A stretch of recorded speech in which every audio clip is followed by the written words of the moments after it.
So the third type of cable that I want to talk to you about here is something called fiber optic.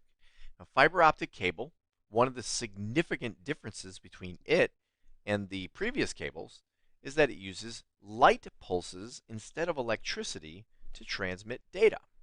So what are some of the benefits of using light instead of electricity? Well, first of all, it's more secure.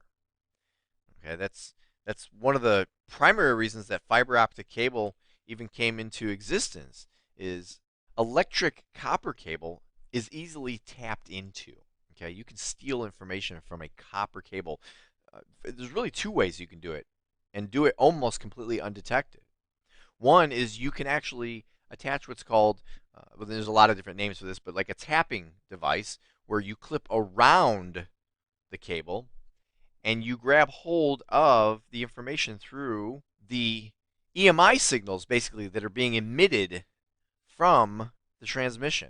Okay, so because the electricity does give off that EMI, and it's not really EMI, it's not interference unless it's interfering with something, but the electromagnetic signal, you can grab hold of the signal that way.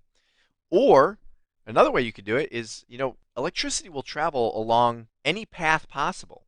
So if you were to cut into copper cable, right? You strip down the insulation to where you get the bare copper, and then you attach another cable. Well, now you can have the data split off into different directions. Well, that's not going to happen with fiber optic because the light does not travel the same way. The light can only travel in the one direction along the one cable, and it must be terminated properly. So it is more secure. Now, I mentioned that one of the security reasons had to do with that there's no EMI, right? There's no electromagnetics going on, so it's not susceptible to EMI. You can run fiber optic cable anywhere you want, no hassles. It's also very fast and can travel very long distances. That's another reason for the original implementation of fiber optic cable is to be able to take things like the original telephone networks where you could call somebody in your neighborhood and turn that into being able to call somebody around the world. So we can go very fast and very long distances across fiber optic cable. Now, what are some of the drawbacks? Because you might be thinking, well, heck, why wouldn't we just always use fiber optic cable? Well, it is more expensive and it's not as flexible.